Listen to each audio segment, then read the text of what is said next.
Ok, licenciados, muy buenas tardes, ¿cómo están? Es un gusto para mí estar en esta tarde con ustedes. Vamos a iniciar la siguiente sesión, me parece que esta es la cuarta sesión, si no mal recuerdo. Este, Les comento, licenciados, por favor, vayan haciendo sus tareas, vayan realizando sus tareas, licenciados, y para que no se les acumule al final. Iniciamos esta segunda quincena, licenciados. Tenemos dos tareas a realizar, así que por favor váyanlas subiendo. Dudas que tengan, licenciados, con toda la confianza del mundo pueden preguntar dudas que tengan. Asimismo, licenciados, les comento, este, este libro que ustedes tienen, denle lectura. Es un libro muy bueno. Al final del libro vienen algunas actividades, una autoevaluación. Me gustaría que ustedes lo realizaran por su cuenta, que ustedes se autoevaluaran. ¿Sí? ¿Estamos de acuerdo? Bueno, vamos a comenzar entonces, licenciados. Este, Vamos a comenzar y ahorita voy a compartir la pantalla. Déjenme, voy a compartir la pantalla, licenciados. Déjenme un segundo.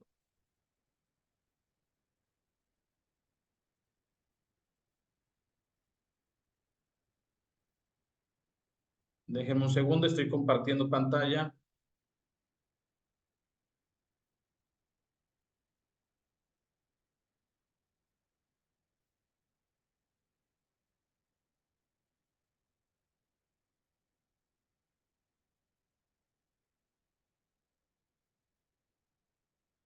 Déjenme, estoy compartiendo pantalla.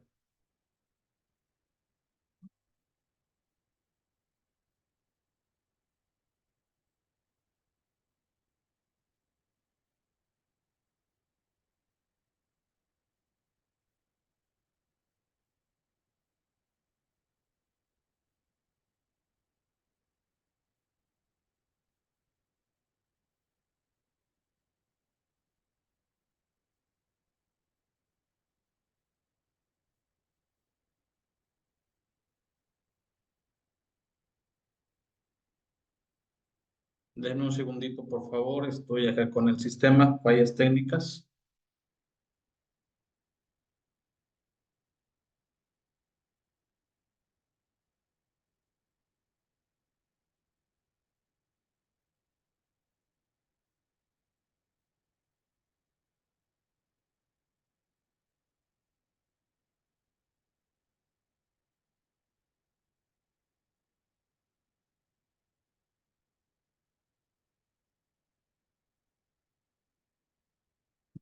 Ok,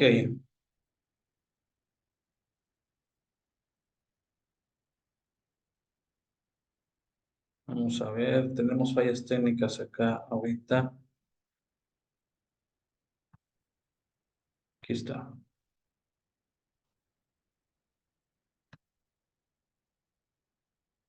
Perfecto. ¿Logran ver mi pantalla, licenciadas y licenciados? Sí, bueno.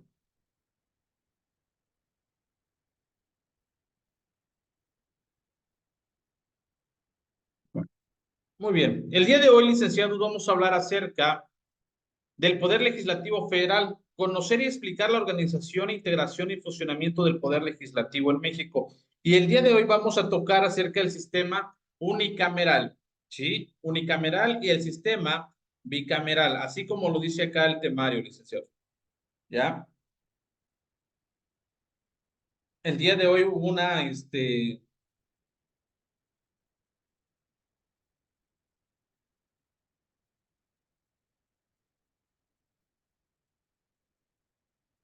este, el día de hoy fue la entrega de la administración pública de los tres poderes de gobierno, ¿verdad? Excelente. Ok, dice el sistema unicameral. No nos olvidemos que el poder legislativo es el que representa al pueblo, licenciados. El poder legislativo representa al pueblo, ¿sí? Y está formado por los diputados y senadores. El doctor Sánchez Bringas menciona en este sistema el órgano legislativo se compone con una sola cámara que representa políticamente a la población, que es a los ciudadanos o a la nación. Explica que la existencia de una cámara hace que el proceso legislativo se realice con mayor facilidad y consecuentemente propicia que la producción de leyes sea más expedita. Sin embargo, representa un riesgo, es decir, que la misma legalidad de la Asamblea provoque que sus decisiones puedan ser precipitadas.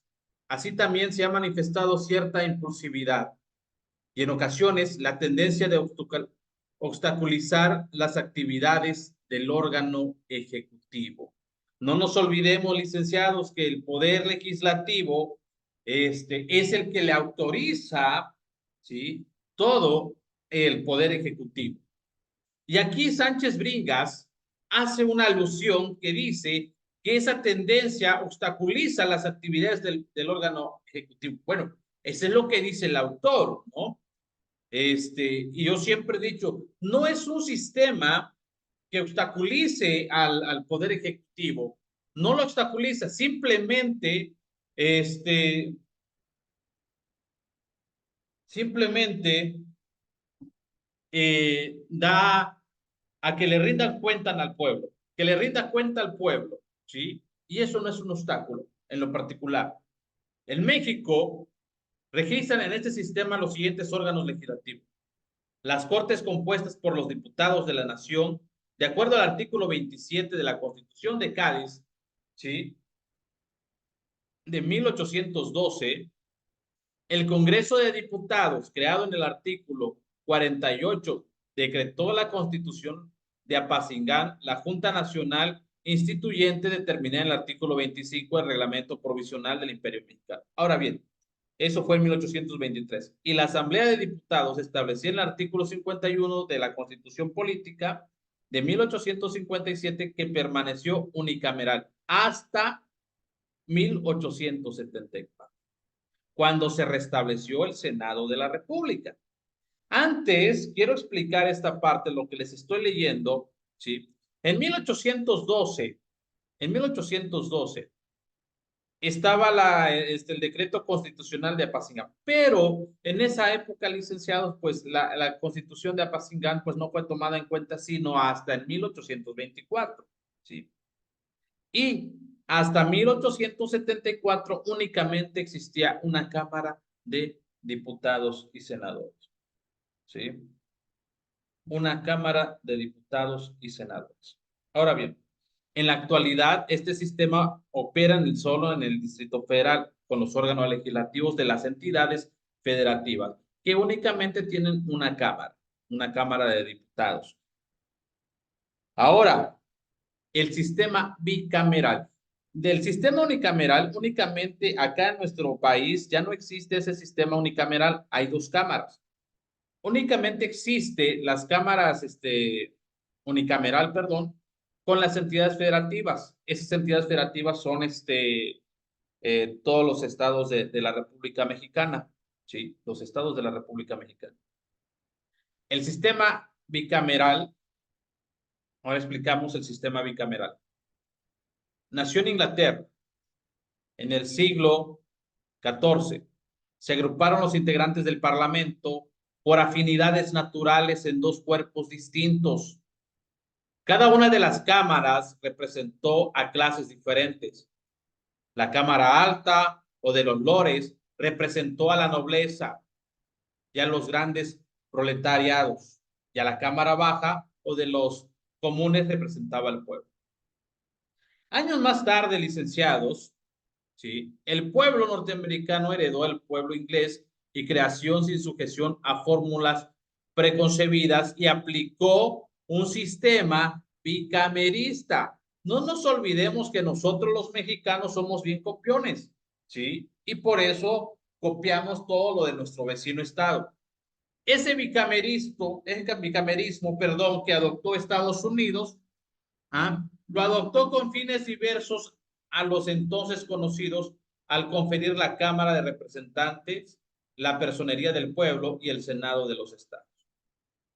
Las respectivas realizaciones del bicameralismo en Inglaterra y en Estados Unidos fueron producto de los hechos, no de las doctrinas. Pero más tarde, los teóricos han encargado a proponer nuevas explicaciones del sistema. La principal de este sistema consiste en dar a una de las dos cámaras la representación de los diferentes sectores económicos del país, llámese industriales, agricultores, obreros, etcétera, a reservar para la otra. La clásica representación popular que siempre ha ostentado este sistema se implantó en Australia, pero no ha dado los resultados que esperaba. Ahora bien, el sistema bicameral tiene ventajas propias, cualquiera que sean los fines que se busquen. Una, al dividir el poder legislativo, este se debilita, lo que favorece la existencia de un equilibrio entre este poder y el ejecutivo. Al existir dos cámaras, una de ellas puede fungir como mediadora en caso de que el ejecutivo entre en conflicto con la otra. Al existir dos cámaras, el proceso de formación de la ley es más lento y por ello más mediato, lo que constituye una garantía contra la precipitación legislativa. Les explico, licenciados. Fíjense que cada diputado, cada senador de las cámaras, sí, que tenemos, una cámara va a vigilar la cuestión. Hay diputados que tienen eh, ciertas encomiendas. Hay diputados y senadores que vigilan la cuestión agricultura, otros que vigilan la cuestión de energía, otros que vigilan la cuestión educativa, otros que vigilan la cuestión de salud, otros que vigilan la cuestión de seguridad pública. Tienen diferentes funciones esas personas, ¿sí? Así que si nosotros,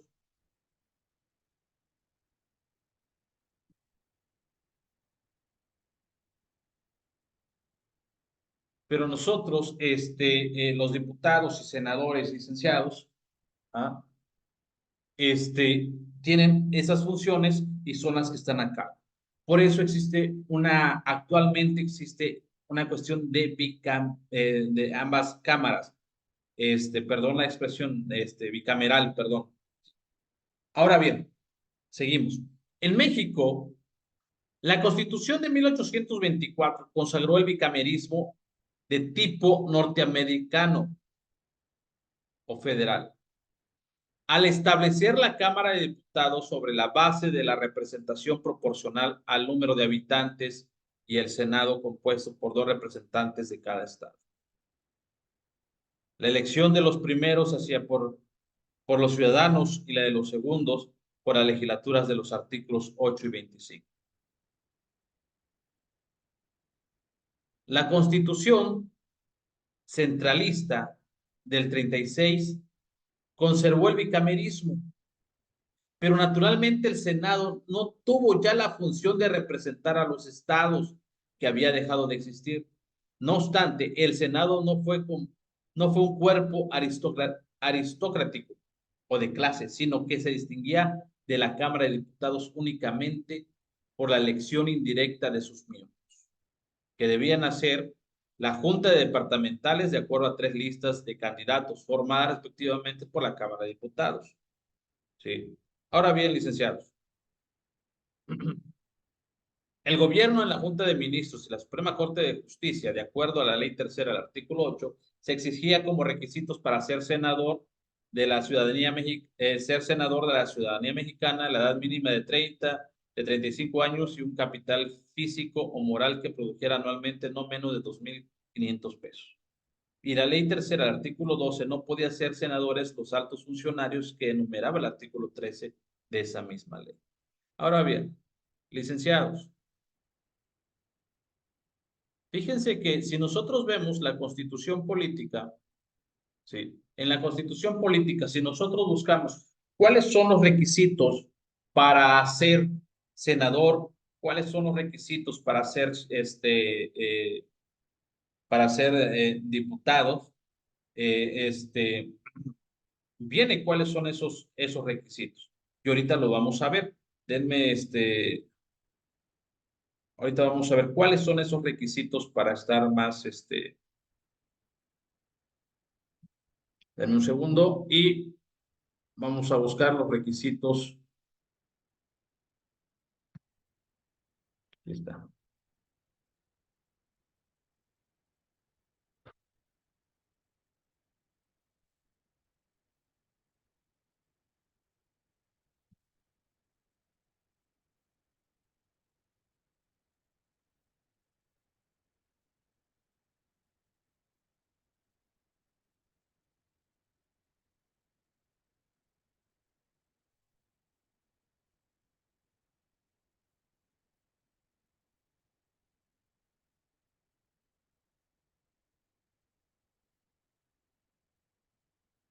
Ok. Dame un segundo, licenciados, y ahorita vamos a buscar el artículo 50.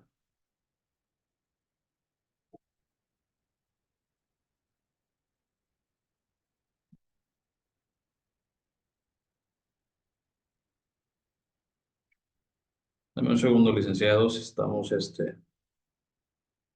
fallas técnicas. Como llovió, tenemos ciertas fallas técnicas.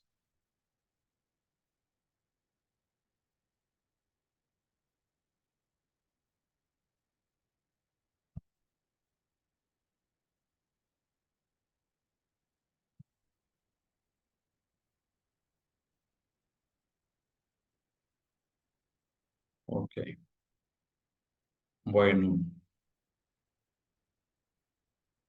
vamos a ver cuáles son esos requisitos.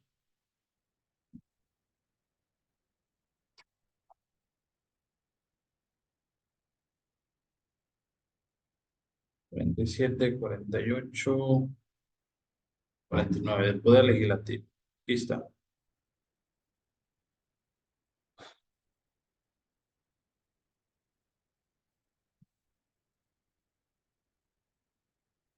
Déjenme compartir.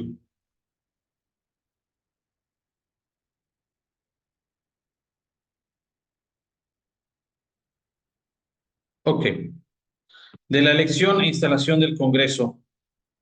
Dice el artículo 50, el poder legislativo de los Estados Unidos mexicanos se deposita en un Congreso General que se dividirá en dos cámaras, una de diputados y otra senadores. Estamos viendo que está aquí una cuestión de bicameral, ¿ya? Existen dos cámaras, las cámaras de diputados y las cámaras de senadores. Que estas cámaras, licenciados, ¿sí?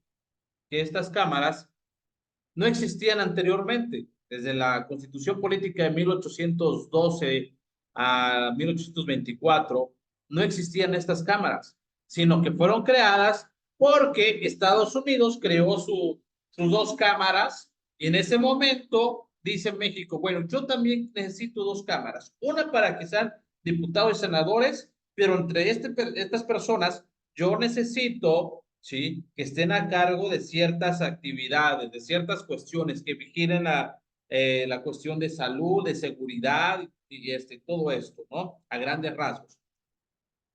Yo les invito a que busquemos en nuestra Constitución Política, licenciados, el artículo 50 y lo podamos leer con calma en nuestras casas. Dice, el artículo 50, el Poder Legislativo de los Estados Unidos Mexicanos se deposita en un Congreso General que se dividirá en dos cámaras, una de diputados y otra de senadores. El artículo 51, la Cámara de Diputados se compondrá de representantes de la nación electos en su totalidad cada 3 años. Por cada diputado propietario se elegirá un suplente. La Cámara de Diputados estará integrada por 300 diputadas y diputados electos según el principio de votación mayoritaria relativa, mediante el sistema de distritos electorales uninominales, así como por 200 diputadas y diputados, que serán electos según el principio de representación proporcional mediante el sistema de listas regionales votadas en circunscripciones plurinominales. ¿Ya? Ahora bien, dice el artículo 53, licenciados, la demarcación territorial de los 300 distritos electorales uninominales será la que resulte de dividir la población total del país entre los distritos señalados.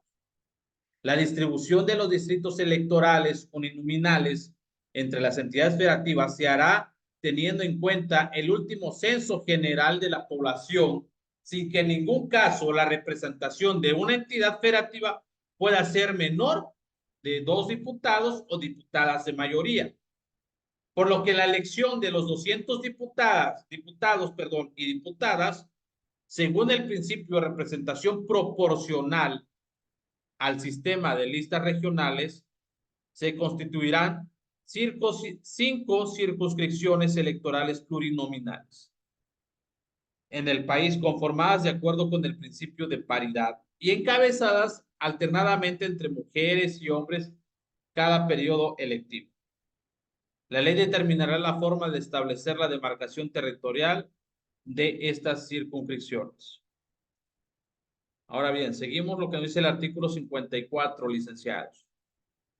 La elección de los 200 diputados, según el principio de representación proporcional, ¿sí? El sistema de asignación por listas regionales se sujetará a las siguientes bases y a lo que disponga la ley. Y aquí está la parte que nos interesa a nosotros. Dice, un partido político, para obtener el registro de sus listas regionales, debe acreditar que participa con candidatos a diputados por mayoría relativa por lo menos 200 distritos uninominales. Ahí lo ven si ustedes quieren ser candidatos, licenciados. Todo partido político que alcance por lo menos el 3% del total de la votación válida emitida por las listas regionales de las circunscripciones plurinominales tendrán derecho a la que sean atribuidos diputados según el principio de representación proporcional. ¿Sí me explico? Al partido político que cumpla con las dos bases anteriores, independientemente y adicionalmente a las constancias de mayoría relativa que hubiesen obtenido sus candidatos, les serán asignados por el principio de representación proporcional. De acuerdo con su votación nacional emitida, el número de diputados de su lista regional que le corresponda en cada circunscripción plurinominal, en la asignación seguirá el orden que tuviesen los candidatos en las listas correspondientes. Ningún partido político podrá contar con más de 300 diputados por ambos principios, jamás y nunca. En ningún caso, un partido político podrá contar con un número de diputados por ambos principios que representen un porcentaje del total de la Cámara que exceda en 8 puntos a su porcentaje de votación nacional emitida. Esta base no se aplicará al partido político que, por sus triunfos o en distritos uninominales, se obtenga un porcentaje de curules del total de la Cámara superior a la suma del porcentaje de votación nacional emitida más el 8%. Y en términos de lo establecido en la fracción tercera, cuarta y quinta de las anteriores, las diputaciones de representación proporcional que reste después de asignar a las que correspondan al partido político que se halle en los supuestos de las fracciones cuarta y quinta, se adjudicarán a los demás partidos políticos con derecho a ello en cada una de las circunscripciones plurinominales en proporción directa con las respectivas votaciones nacionales efectivas de estos últimos. La ley desarrollará las reglas y fórmulas para estos efectos. Ok. Y venimos acá en el artículo 55. Para ser diputado se requiere. ¿Qué requerimos para ser diputados? Sí. Ser ciudadano mexicano por nacimiento en el ejercicio de sus derechos. ¿Qué me quieren entender acá, licenciados? Ser ciudadano mexicano en el ejercicio de sus derechos. Ah. Por ejemplo, licenciados, yo pregunto, tengo 17 años, ¿puedo ser candidato para ser diputado? ¿Sí o no? No Porque no tengo el ejercicio de mis derechos. No tengo el derecho de ejercicio.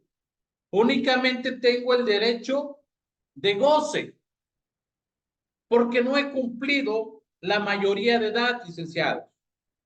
No he cumplido la mayoría de edad, ¿ya? Únicamente tengo el derecho de goce, más no de ejercicio. ¿Por qué? Porque soy menor de edad. Dice, ser ciudadano mexicano por nacimiento. Un ejemplo, un ejemplo. Yo, licenciado Osvaldo, soy de, no sé, soy del Brasil.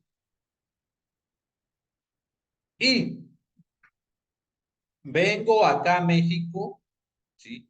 Me caso con una mexicana, obtengo la ciudadanía mexicana, puedo ser candidato a ser diputado, ya soy ciudadano mexicano. ¿Puedo? ¿Sí o no? No. ¿Por qué? Porque dice que debo de ser por nacimiento, ¿sí? Por nacimiento, ¿ya? Ok. Otro ejemplo, licenciado. Un ejemplo. Mis papás son extranjeros, son franceses, ¿sí? Mis padres son franceses. Ahora bien, son franceses. Ellos vienen acá, y mi mamá estaba embarazada y ellos estando acá en México, yo nací aquí en México. Ahora bien, pero mis papás son franceses. Ahora bien, ¿puedo ser diputado? ¿Puedo jugar una candidatura para ser diputado, licenciados? ¿Sí o no? Sí. Una, soy ciudadano mexicano, correcto. Por nacimiento, yo nací aquí, o sea, tengo doble nacionalidad por mis padres allá, del otro país y acá en México, ¿ya? Y estoy dentro de dentro del ejercicio de mis derechos, o sea, ya tengo la mayoría de edad. Y aquí lo dice la fracción segunda, tener 18 años cumplidos el día de la elección. 18 años cumplidos. Imagínense, ustedes pueden jugar una diputación. Esos son los requisitos, ¿sí? Para jugar una diputación, licenciados. Esos son los requisitos. ¿Ah? Ser ciudadano mexicano por nacimiento en el ejercicio de sus derechos, ya está. Tener 18 años cumplidos el día de la elección, perfecto, muy bien. Ser originario de la entidad federativa en que se haga la elección o vecino de esta, con residencia efectiva de más de 6 meses anteriores a la fecha de ella. Ser originario de la entidad federativa en la que está haciendo la elección. Ah, perfecto. Vamos. Yo soy de Oaxaca, un ejemplo, ¿sí? Y estoy viviendo acá. Y voy a jugar una diputación para esta entidad federativa de Chiapas. Y dice, ser originario de la entidad federativa en que se haga la elección o vecino de esta con residencia efectiva más de 6 meses anteriores a la fecha. Ok, soy de Oaxaca, pero ya llevo tiempo viviendo acá. ¿Sí? Y tengo la residencia más de 6 meses. ¿Sí? Entonces sí puedo cumplir con esos requisitos. Siguiente punto. Para poder figurar en las listas de las circunscripciones electorales plurinominales como candidato a diputado, se requiere ser originario de alguna de las entidades federativas que comprenda la circunscripción en la que se realiza la elección. Ah, perfecto. Tengo que ser originario de las entidades federativas que correspondan a la circunscripción. Pero si en el lugar donde estoy, si no corresponde la suscripción, entonces no voy a poder. Pero sí, pues sí voy a poder. O vecino de ella con residencia efectiva más de 6 meses anteriores a la fecha en que la misma se celebra.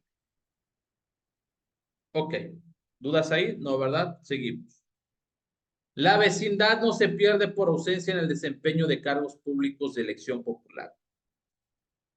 Dice, no estar en servicio activo en el ejército federal, ni tener mando en la policía o gendarmería rural en el distrito donde se haga la elección, cuando menos 90 días antes de ella.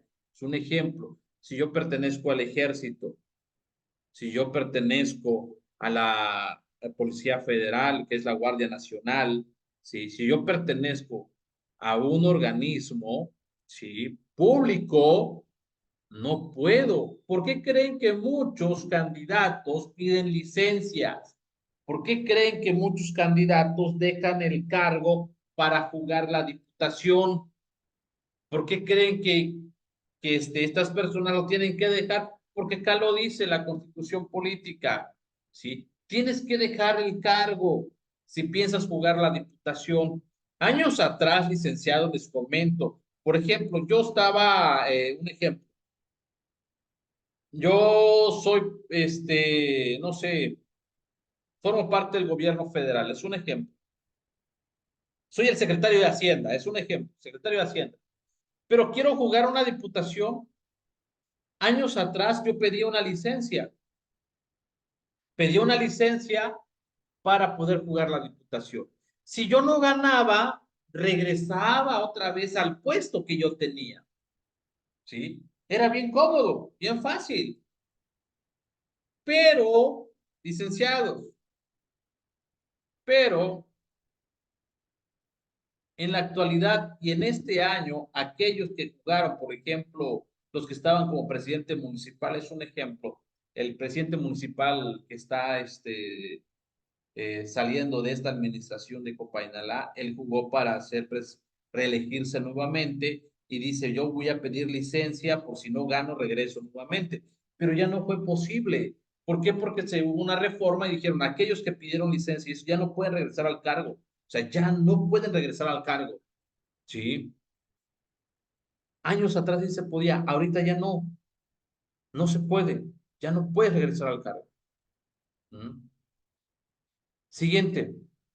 No ser titular de alguno de los organismos en los que esta Constitución otorga autonomía, ni ser secretario o subsecretario de Estado, ni titular de alguno de los organismos descentralizados o desconcentrados de la Administración Pública Federal, o menos que se separe definitivamente de las funciones 90 días antes de días de la elección. Ahí está. No ser titular, ¿sí? No tener un cargo, licenciados, no tener un cargo, ¿ya? Porque si yo tengo un cargo, yo no puedo jugar. Siguiente, no ser ministro de la Suprema Corte de Justicia de la Nación, ni magistrado, ni secretario del Tribunal Electoral o del Poder Judicial de la Federación, ni consejero presidente o consejero electoral en los consejos generales, locales o distritales del Instituto Nacional Electoral, ni secretario ejecutivo, director ejecutivo o personal profesional directivo del propio instituto, salvo que se hubiere separado su encargo de manera definitiva 3 años antes del día de la elección. Mientras no. Y sigue diciendo, licenciados. Es bonito esto, para que vayamos entendiendo esta parte.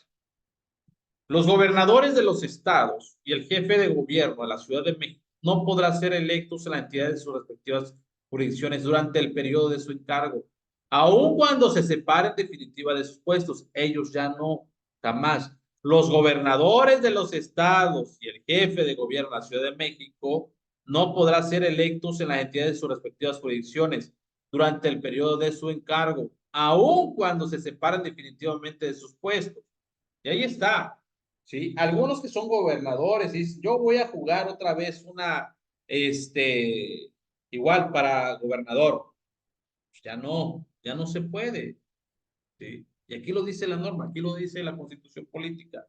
Por eso, licenciados, si ustedes no mal recuerdan, el presidente Álvaro Obregón, si no mal recuerdo, eso era su lema. Sufragio efectivo, no reelección. Sufragio efectivo, no reelección. ¿Qué quiere decir eso? que no iba a haber reelección. ¿Y por qué se tocaba esa reelección? Porque no se olviden, licenciados, que hubo un presidente en México que tardó más de 30 años en el poder como presidente de México, ¿sí? ¿Y quién era ese presidente de México que tardó más de 30 años? ¿Ah? Ese presidente que tardó más de 30 años en el poder, licenciado, fue don Porfirio Díaz, Porfiriato, en la época del Porfiriato. Si no mal recuerdo, fue Porfirio Díaz. ¿Sí? Ok, seguimos entonces. Los secretarios de gobierno de las entidades federativas, los magistrados y jueces federales y locales, así como los presidentes municipales y alcaldes, en el caso de la Ciudad de México, no podrán ser electos en las entidades de sus respectivas jurisdicciones si no se separan definitivamente de sus cargos 90 días antes del día de la elección. Okay. Siguiente es no ser ministro de algún culto religioso, por ejemplo, puedo ser sacerdote, no puedo, ¿sí? O de cualquier otra cuestión. No estar comprendido en alguna de las incapacidades que señala el artículo 59. Más adelante lo vamos a ver. La Cámara de Senadores, esos son para los diputados, lo que ya leímos. Ahora bien, la Cámara de Senadores integrada por 128 senadoras y senadores, de las cuales en cada estado y en la Ciudad de México, 2 serán elegidos según el principio de votación mayoritaria relativa y uno será asignado a la primera minoría. Para estos efectos, los partidos políticos deberán registrar una lista con 2 fórmulas de candidatos. La senaduría de primera minoría le será asignada a la fórmula de candidaturas que encabece la lista del partido político que por sí mismo haya ocupado el segundo lugar en número de votos en la entidad que se trate. Las 32 senadurías restantes serán elegidas según el principio de representación proporcional, mediante el sistema de listas votadas en una sola circunscripción plurinominal nacional, conformadas de acuerdo con el principio de paridad y encabezadas alternadamente entre mujeres y hombres cada periodo electivo. La ley establecerá las reglas y fórmulas para estos efectos. La Cámara de Senadores se renovará en su totalidad cada 6 años. Por cada senador propietario se elegirá un suplente. Y para ser senador se requieren los mismos requisitos para ser diputado, excepto de la edad que será la de 25 años cumplidos al día de la elección. Si yo quiero ser senador, todavía no tengo los 25 años cumplidos, pues no puedo ser senador, licenciado. Para los senadores podrán ser electos hasta por 2 periodos consecutivos y los diputados al Congreso de la Unión hasta por 4 periodos consecutivos. La postulación solo podrá ser realizada por el mismo partido o por cualquiera de los partidos integrantes de la coalición que los hubieren postulado, salvo que hayan renunciado o perdido su militancia antes de la mitad de su mandato. El artículo 60, licenciados, dice, el organismo público previsto en el artículo 41 de esta Constitución, de acuerdo con lo que disponga la ley, declarará la validez de las elecciones de diputados y senadores en cada uno de los distritos electorales uninominales y en cada una de las entidades federativas otorgadas las constancias respectivas a las fórmulas de candidatos que hubiesen obtenido mayoría de votos y hará la consignación de senadores de primera minoría de conformidad con lo dispuesto en el artículo 56 de esta Constitución y la ley. Asimismo, hará la declaración de validez a la asignación de diputados según el principio de representación proporcional de conformidad con el artículo 54 de la Constitución.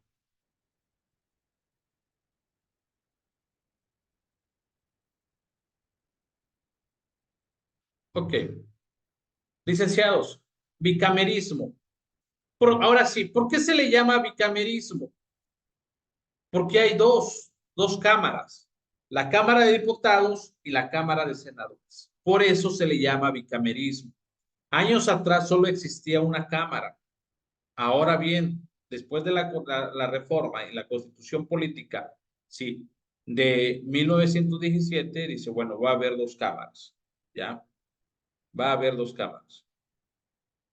Y una va a ser de diputados y otra de senadores. Por eso se le llama bicamerismo, ¿sí? En estas cámaras, licenciados, una de las mismas va a velar, ¿sí? Va a velar por ciertas dependencias gubernamentales, van a tener esos encargos de vigilar la cuestión de salud, la cuestión de energía, de educación, de seguridad, ¿sí? Van a estar al pendiente de esas dependencias que van a ser los gestores, ¿ya? Y la otra, licenciados, es la que me va a crear y reformar las leyes, y reglamentos. Asimismo, licenciados, es el que va a otorgar las autorizaciones y licencias al Poder Ejecutivo. Por eso se le denomina bicamerismo, bicamerismo, ¿ya? En el artículo 61, licenciados, dice, los diputados y senadores son inviolables por las opiniones que manifiesten en el desempeño de sus cargos y jamás podrán ser reconvenidos por ellas. El presidente de cada cámara velará por el respeto al fuero constitucional de los miembros de la misma y por la inviolabilidad del recinto donde se reúnan a sesionar. ¿Ya? Bueno, dice el artículo 62 para finalizar, licenciados. Los diputados y senadores propietarios durante el periodo de su encargo no podrán desempeñar ninguna otra comisión o empleo de la federación de las entidades federativas por los cuales se disfrute sueldo sin licencia previa de la Cámara respectiva, pero entonces cesarán en sus funciones respectivas mientras dure la nueva ocupación. La misma regla se observará con los diputados y senadores suplentes. Cuando estuviesen en ejercicio, la infracción de esta disposición será castigada con la pérdida del carácter de diputado o senado. ¿Qué quiere decir? Durante el periodo de su encargo a estas personas no podrán desempeñar ninguna otra comisión o empleo, ¿sí? Y que les paguen. No, jamás. No podrán ejercer ese derecho, licenciados. No lo podrán ejercer. ¿Por qué? Porque como son representantes del pueblo, tienen que estar al pendiente de las elecciones. ¿Ah? Elecciones a favor del pueblo.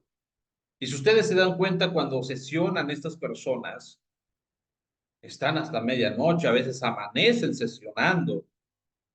Y más cuando comienzan a hacer las iniciativas de ley, tienen que pasar al quórum y leer la iniciativa de ley. ¿Sí?